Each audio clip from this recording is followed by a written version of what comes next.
Bismillahirrahmanirrahim.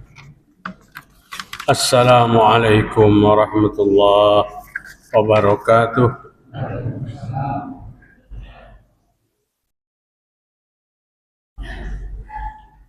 Innal hamdalillah nahmaduhu wa nasta'inuhu wa nastaghfiruh wa na'udzu billahi min shururi anfusina wa sayyiati a'malina. Man yahdihillahu fala mudilla lahu wa man yudlil fala hadiya lahu. Asyhadu an la ilaha illallah wahdahu la syarika lah wa asyhadu anna Muhammadan abduhu wa rasuluhu la nabiyya ba'dah. Ya ayyuhalladzina amanu ittaqullaha haqqa tuqatih wa la tamutunna illa wa antum muslimun.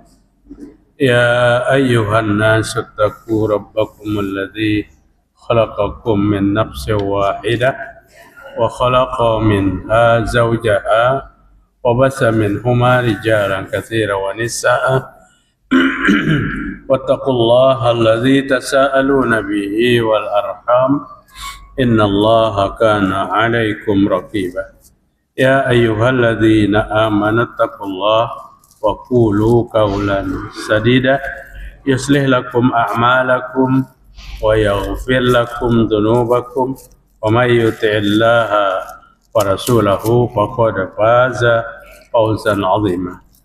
Fa inna asdaqal hadithi kitabullah wa khairil huda huda Muhammad sallallahu alaihi wasallam wa syarrul umuri muhdatsatuha wa kullu muhdatsatin bid'ah wa kullu bid'atin dhalalah wa kullu dhalalatin finnar.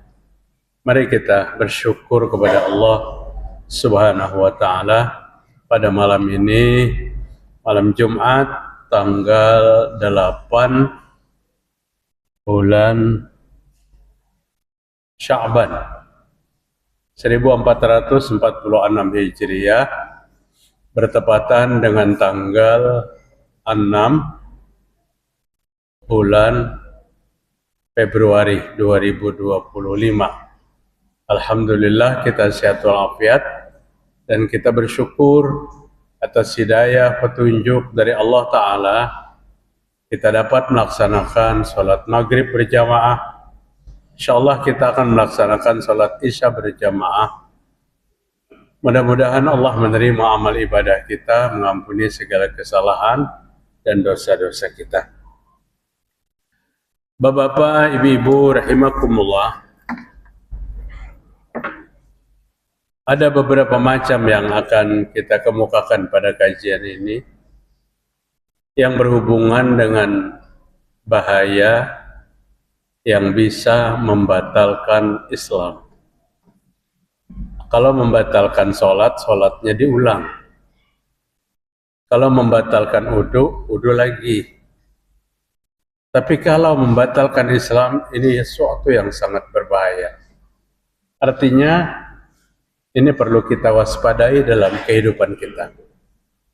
Allah Subhanahu wa ta'ala menginginkan lawan kita apa? Wala tamutunna illa wa antum muslimun. Jangan kamu mati kecuali mati dalam keadaan Islam.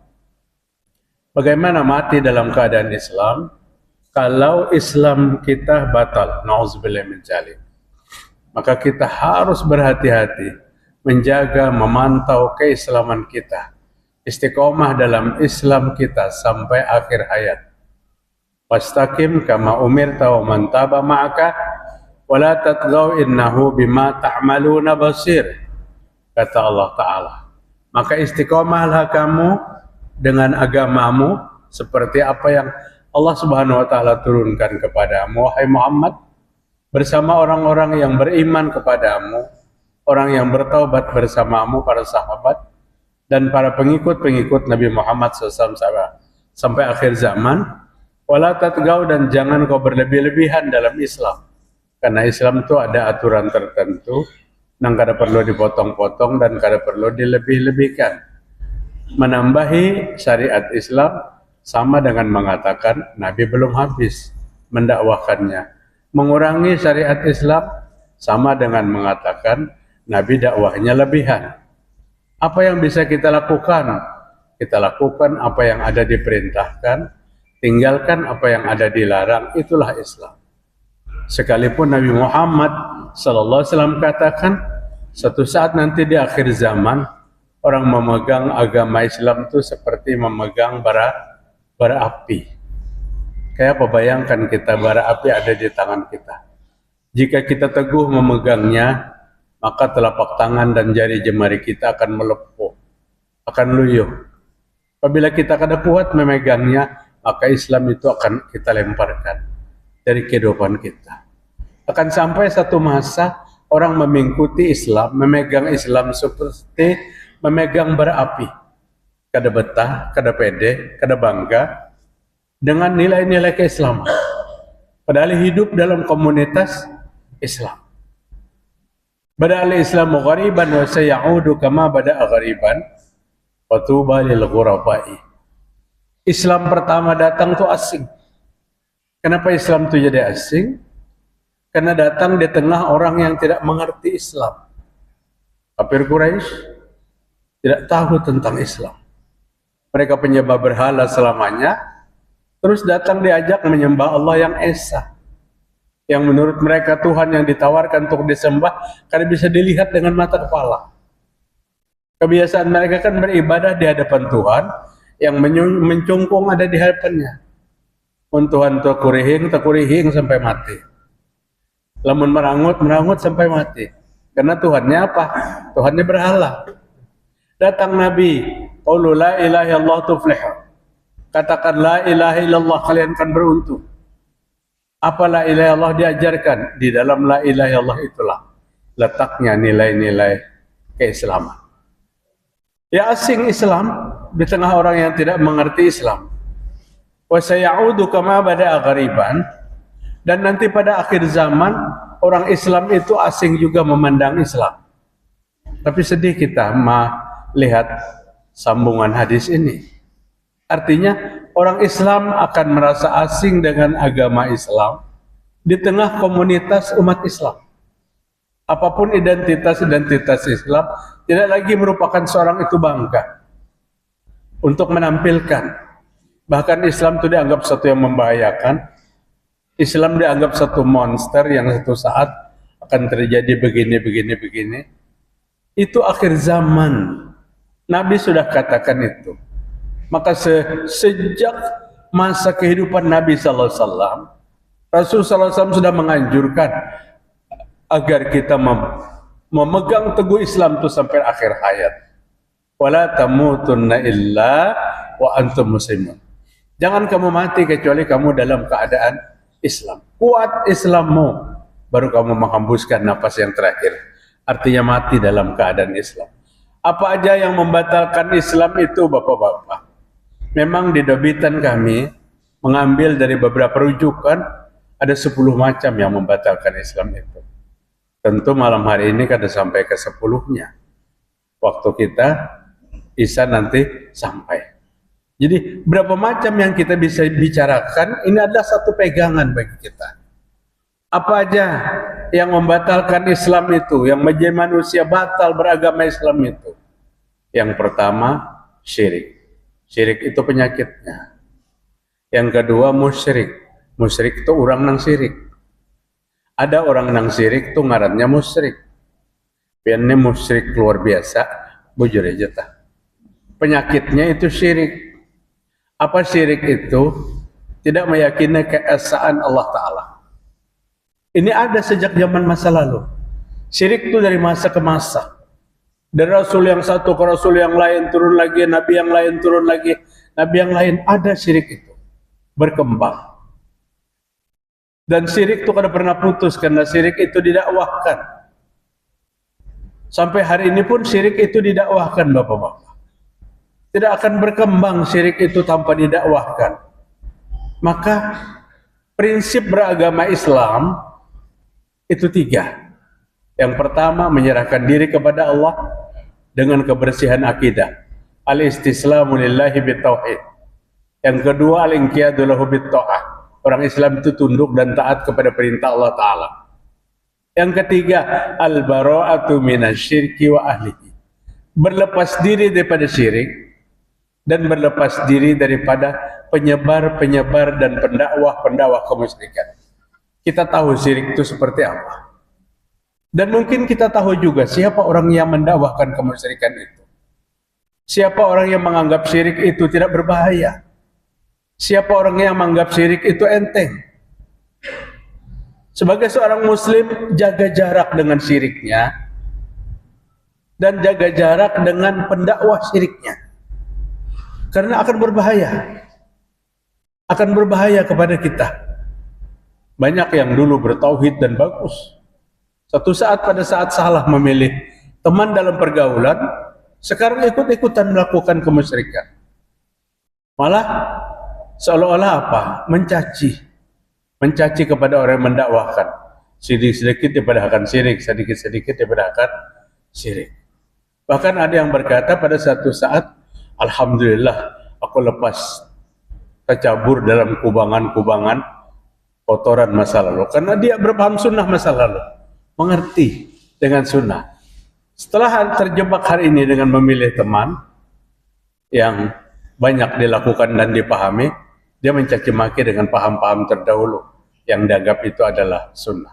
Maka teman adalah mempengaruhi. Nabi Muhammad SAW katakan, seorang itu bisa beragama seperti agama yang dimiliki oleh temannya. Inna Allah la yaghfiru an yushraka bihi wa yaghfiru ma duna dzalika liman yasha. Ayat 116 surah An-Nisa, ayat 48 surah An-Nisa.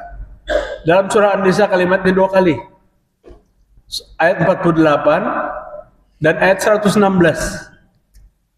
Apa pernyataan Allah yang 2 kali dalam Al-Quran itu? Allah tidak akan sudi mengampuni dosa syirik. Dan Allah akan mengampuni dosa selain daripada syirik. Selain daripada syirik. Nauzubillah min dzalik, Bapak-bapak.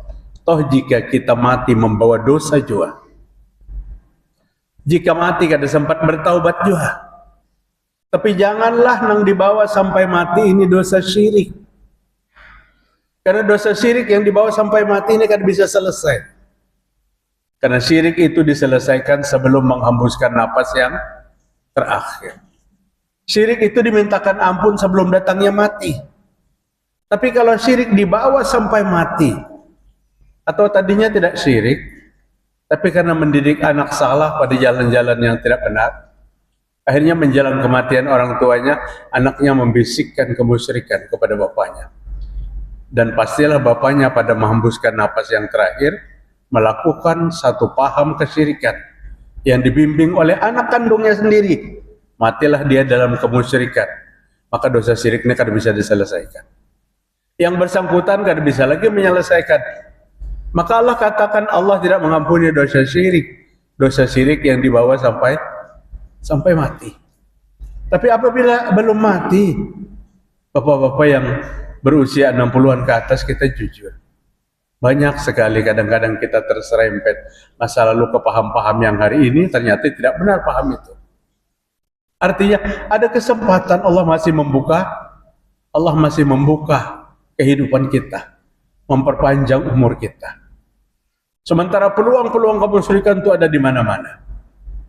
Bapak-bapak, kajian ulun malam tadi temanya apa? Khurafat, yalah. Khurafat, Pak. Khurafat itu apa? Cabang, sub-cabang daripada syirik. Bahkan khurafat itu sudah bisa dikatakan syirik. Khurafat itu bisa dikatakan syirik. Kenapa dikatakan khurafat? Ternyata khurafat itu adalah nama seorang laki-laki pada masa jahiliyah yang ditawan oleh jin. Sekian lama berada di alam jin, kemudian dilepaskan oleh jin, kembalikan kepada manusia. Muyak rupanya jinnya mah ragu sudah di alamnya. Maka laki-laki yang bernama khurafat ini kembali ke tengah masyarakat. Dia bercerita seperti orang yang linglung, menceritakan sesuatu yang tidak dipahami oleh lingkungannya. Sehingga apa kata masyarakat? Hati-hati dengan ceritanya khurafat. Padahal khurafat ini nama orang. Nama orang yang pernah hidup di alam jin. Khurafat itu linglung ucapannya, Pak. Khurafat itu satu kesalahan dalam paham, tapi seolah-olah benar. Seolah-olah benar. Apa tadi malam contoh khurafat itu? Pada saat Syekh Abdul Qadir Jailani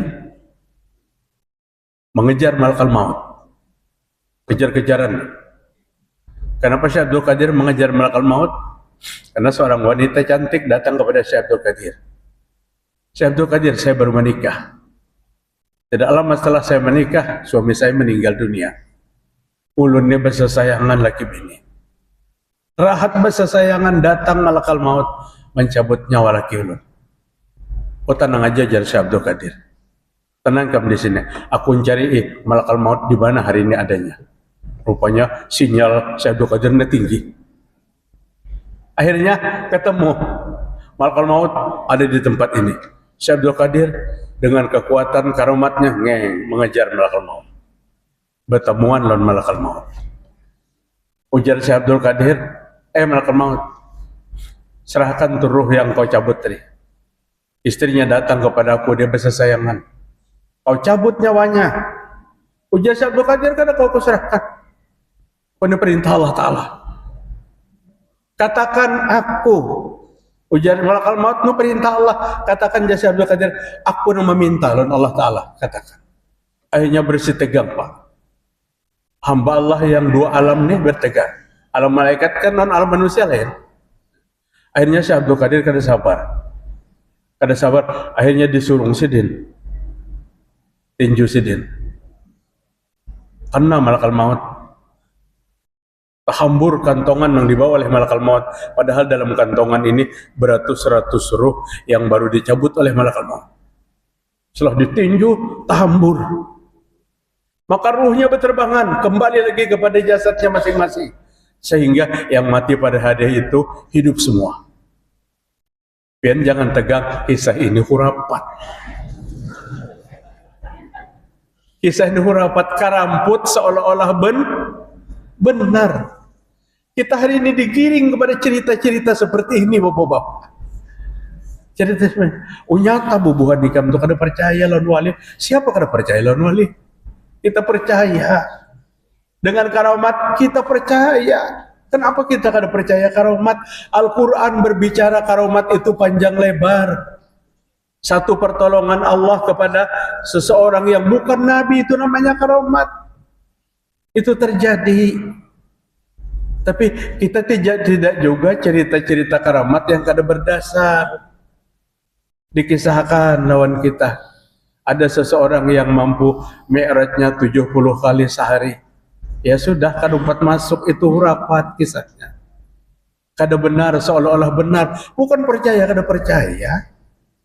Ada wali Allah Ta'ala itu. Al-Quran menyebutkan wali Allah Ta'ala itu. Inna awliya Allahi la khawfun alaihim wa la hum yahzanun. Wali Allah Ta'ala itu kada pernah takut. Kada pernah bersedih. Siapa wali Allah Ta'ala itu? Alladzina amanu wa kanu yattaqun. Dia orang yang benar imannya kepada Allah dan dia orang bertakwa kepada Allah. Itulah wali Allah Ta'ala. Nah, bedanya di sini, Pak. Menanggapi seorang wali itu versinya di sini. Al-Quran versinya imannya benar, takwanya benar. Itu wali Allah Ta'ala. Artinya ulun kada berlebihan. Mungkin di antara kita yang hadir ini ada wali Allah Ta'ala yang imannya kuat dan ibadahnya kuat. Allah memadahkan syaratnya, maka itu aja wali Allah Ta'ala. Tapi hari ini kan kebanyakan nang memadahkan wali itu orang yang berperilaku menyalahi adat. Apabila buku leleng Banjarmasin kada saling bajuan,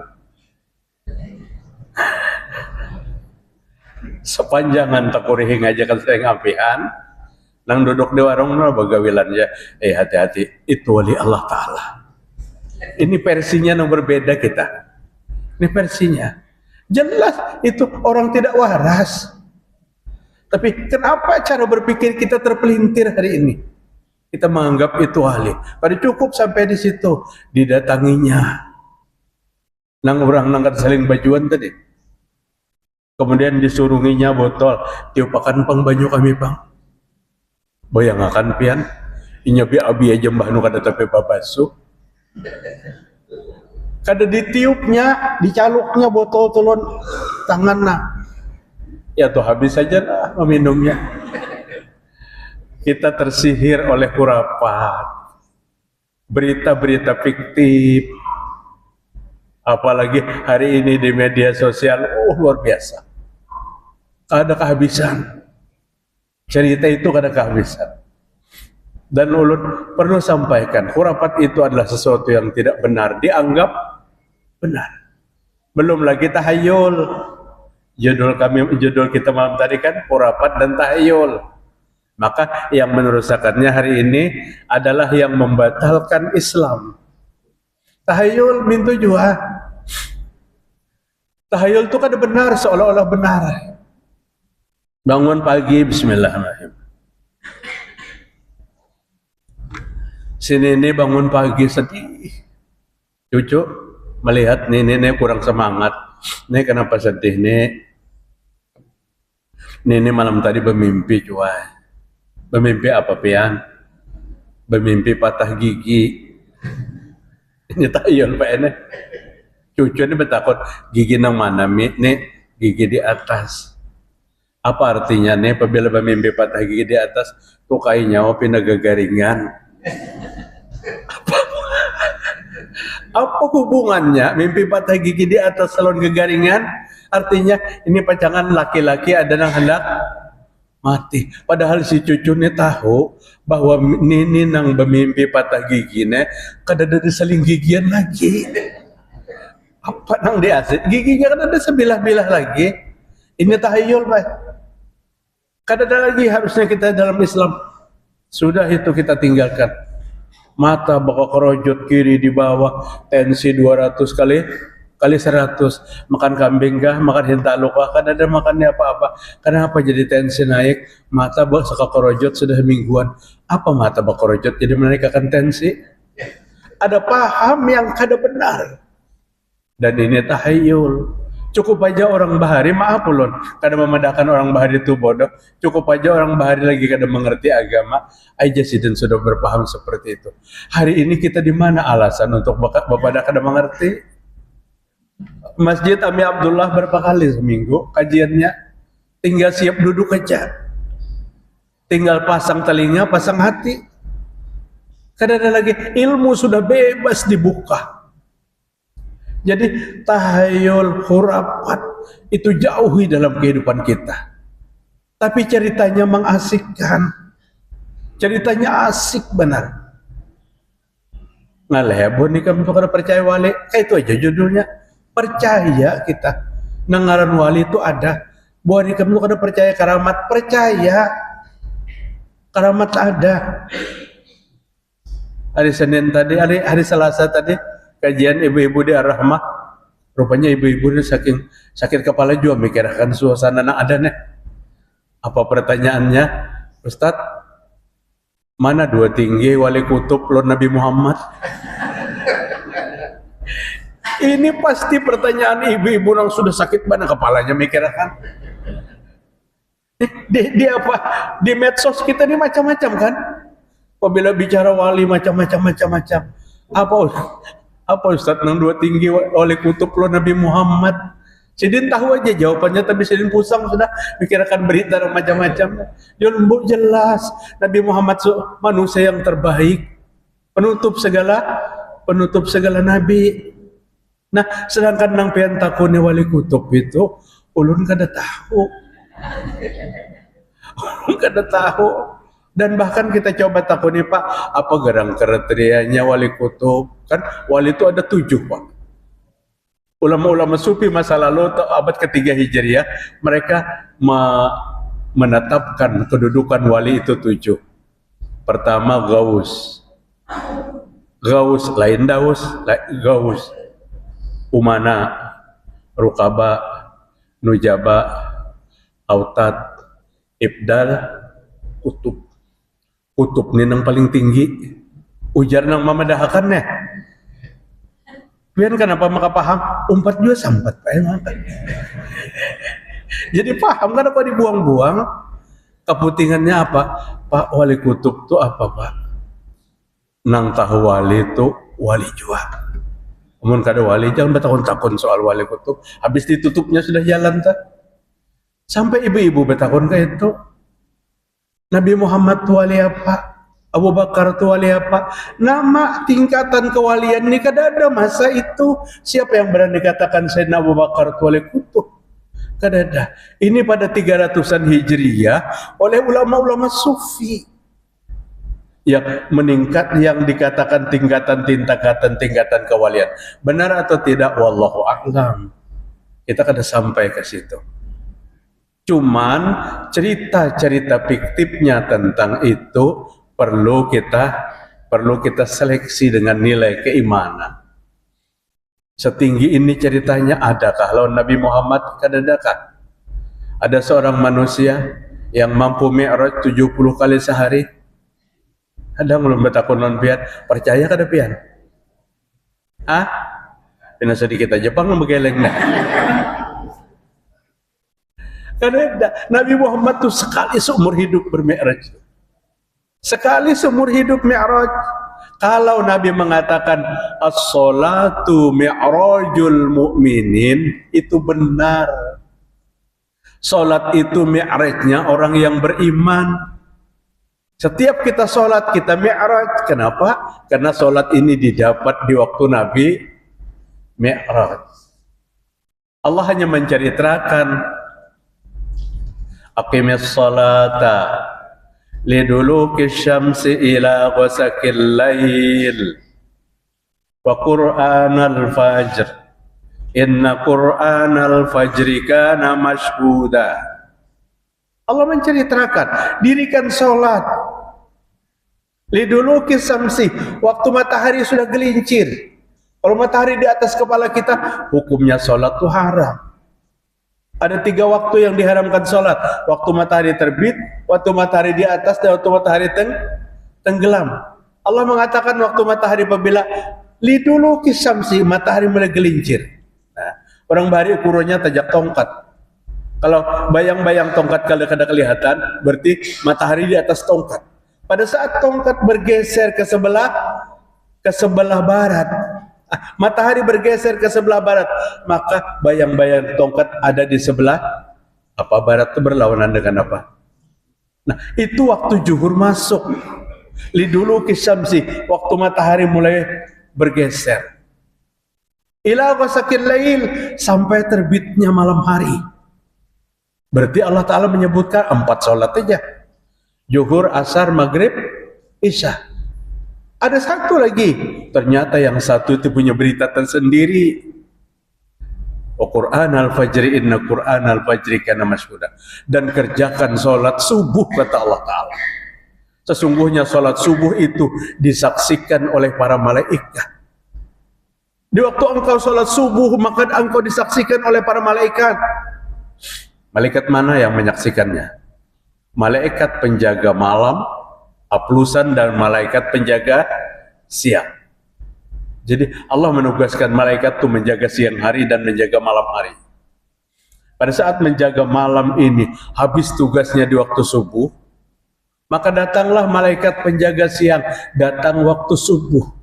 Waktu itu kita sholat subuh. Dua malaikat ini menyaksikan, dua rombongan malaikat ini menyaksikan salat subuh yang kita laksanakan. Bapak-bapak hadirin rahimakumullah, syirik itu bersumber dari 4 macam paling kadang. Yang pertama, syirik itu bersumber dari hati. Hati yang sudah mulai tidak yakin lagi kepada Allah Subhanahu wa taala. Mulai goyang. Kadang-kadang kuat, satu saat kuat. Pada saat diserang dengan berita-berita mulai goyang. Padahal beritanya tidak benar. Beritanya tidak benar. Contohnya apa? Setahun yang lewat, pada acara haul, Allah yarham, guru kita, waktu itu orang yang di dapurnya memberi makan seekor kucing. Kucing makan sampai kenyang. Setelah kenyang, kucing ke jalan. Akhirnya kucing dilindas oleh mobil dan mati kucing. Apabila kucing mati itu dikubur kucing. Haul berikutnya hendak menanjak tenda rest area di tempat itu. Kemudian ditabuk, digali. Ternyata tergali bekas kuburan kucing. Dibuka, kucing yang sudah mati setahun itu kada saling burukan. Semua menafsirkan ini gara-gara memakan nasi haul kucing kada buruk. Bapak, jangan berpaham seperti ini, bapak-bapak. Ini bukan pendidikan paham ini, tetapi pembodohan dalam akidah. Pembodohan. Kita kada berbicara lawan Allah yarham peguruan kita, guru kita. Tapi sepeninggal ini sedang-sedang bercerita. Jangan menyeret cerita itu kepada sesuatu kesesatan. Yuk, biar nang hadir jangan kada makanlah kucing aja, kada buruk gara-gara makan nasi. Bapak-bapak hadirin rahimakumullah. Sedih ulun dengan cerita-cerita seperti ini. Di tengah iman yang goang gail, kemudian datang kisah. Kita bergembira dengan peristiwa itu. Gampang-gampang dengan peristiwa itu rest area gratis, Pak. Awal ke-15 itu kami kematian di Banjarbaru. Di Banjarbaru, ulun kematian. Berangkat dari Banjar, ya orang berangkat tulak ke haul. Mulai masuk pal 7 sudah mobil ulun ditahan. Buka kaca, berapa orang dalam mobil? Cucu ulun dibuka. Cucu ulun, 7. Masuk nasi bungkus 7 bungkus. Gang-gang lagi ke sana, ditahan pulang. Berapa orang? 7 masuk pulang. Kemana membawa ini? Jangan dibuka lagi kaca kita. Bukanya terus kaca. Allah yarham, alhamdulillah. Artinya ada manfaatnya. Mbah Banjarbaru ulun belok ampah ke Guntung Manggis. Ulun bariakan lon takjiah ini makan ini gratis halal. Kita dibuat di bari orang dikira orang kita anak ke sana. Cuman sayang hari itu aja. Maka hari-hari rest areanya gratis. Wah, luar biasa tuh Pak kita. Luar biasa kayak Ummu Ma'bad Al-Huzaiyah, seorang wanita tua yang membuka tenda di Wadi Qudet. Orang yang safar dari Makkah ke Madinah, dari Madinah ke Makkah, singgah ke tenda Sidin. Makan minum gratis. Ada sejak masa lalu. Tapi Sidin bukanya tiap hari. Artinya ada kita ini bukanya pada hari-hari tertentu aja. Coba pian maka buka hari-hari, Pak, rame benar tuh Bang. Apalagi sampai ke bensin-bensin gratis. Bapak hadirin rahimakumullah. Kemudian syirik itu bisa dalam ibadah. Wala yusyrik bi ibadati rabbih ahada. Dan jangan menyekutukan Allah, bismillah, dalam beribadah kepada Allah dengan seorang jua pun. Syirik itu bisa dalam doa. Dalam doa, Pak. Dalam doa bisa syirik.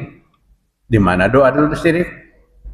Tidak memanggil nama Allah Ta'ala. Khusyuk mengangkat tangannya. Ya arwahil muqaddasiyah aghisuna, wahai roh-roh suci tolong daku. Apabila agama kita mengajarkan kita minta kepada roh-roh suci, Bapak ingatlah keyakinan mana yang meminta kepada roh nenek moyang bahar itu. Kadada dalam Islam sudah kita kan bisa cari keyakinan orang lain. Dalam Islam kadada. Tapi kenapa dikumandangkan kada seling ampihat sampai hari ini? Karena bahasanya bahasa Arab. Nang mengumandangkan kada mengerti, nang mendengar kada mengerti. Ya arwahil muqaddasiyah aghisuna, ujar nang liga. Amin, amin, amin. Kemana aminnya? Wahai roh-roh suci, tolong daku. Ini kesyirikan yang luar biasa. Ini termasuk syirik dalam pinta, syirik dalam doa. Karena Allah mengajarkan kita berdoa supaya jangan syirik. Di mana Allah mengajarkan di 180 surah Al-A'raf. Apa bunyinya? Walillahil asma'ul husna fad'uhu biha. Milik Allah asma'ul husna, maka berdoalah dengan memanggil asma Allah. Kenapa harus roh-roh suci yang dipanggil? Al-A'raf 180, Allah suruh kita berdoa memanggil nama Allah. Nama Allah itu ada pada Asmaul Husna. Jumlahnya berapa? 99. Kayak Pak Ustaz, 2 butingannya, 2 buting tuh asal, jangan nama yang lain. Ya Hayyu ya Qayyum, ya Dzal Jalal wal Ikram. Ini sudah Asmaul Husna. Ya Allah, ya Rahman, ya Rahim. Syaratnya jangan ditambahi abdu. Ya Abdullah. Nah itu ketua RT kita. Lain Asmaul Husna. Lain. Maka Nabi Muhammad SAW boleh membuat nama seorang anak dengan Asmaul Husna. Awalnya ditambahi kalimat abdu. Kalau nama anak kita Asmaul Husna, seyogianya tuh mulai awal. Abdurrahman tuh jangan dipanggil Rahman. Karena Rahman itu masih Asmaul Husna. Abdurrahman, Abdullah. Tapi kita senyang motong-motong. Abdullah siapa biasanya panggilannya? Nah, ya kalau Adul. Jauhnya bang, Abdurrahman lawan Abdullah, Abdurrahman, Abdul Aziz, Abdul Razak. Boleh kita Asmaul Husna kita ambil dengan membuat kalimat-kalimat abdu. Kemudian yang terakhir, syirik itu datang dalam mahabbah. Kecintaan yang berlebih-lebihan bisa membawa kepada kemusyrikan. Apalagi yang kita cintai, yang kita mahabbahi adalah manusia. Memuliakan, menghormati orang yang sudah mati berlebih-lebihan akan terjadi ghulu namanya. Ghulu itu penghormatan yang melebihi batas.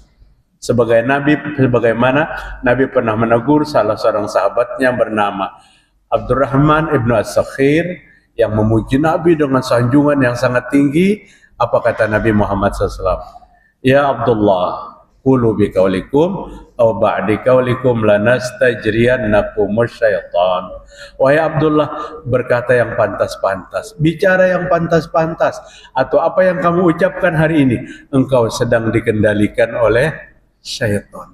Nabi takutan puji-pujian yang berlebihan itu dikendalikan oleh syaitan. Manakala kita mendudukan kedudukan manusia sejajar dengan Allah, berarti dikendalikan oleh syaitan. Mudah-mudahan Bapak-bapak Allah menjaga keislaman kita, Allah menjaga keimanan kita sampai akhir hayat. Kita tidak akan lepaskan, sehingga seiring dengan keluarnya nyawa kita dengan kalimat tauhid la ilaha illallah. Subhanakallahumma wa bihamdika asyhadu an la ilaha illa anta astaghfiruka wa atubu ilaik. Wassalamualaikum warahmatullahi wabarakatuh.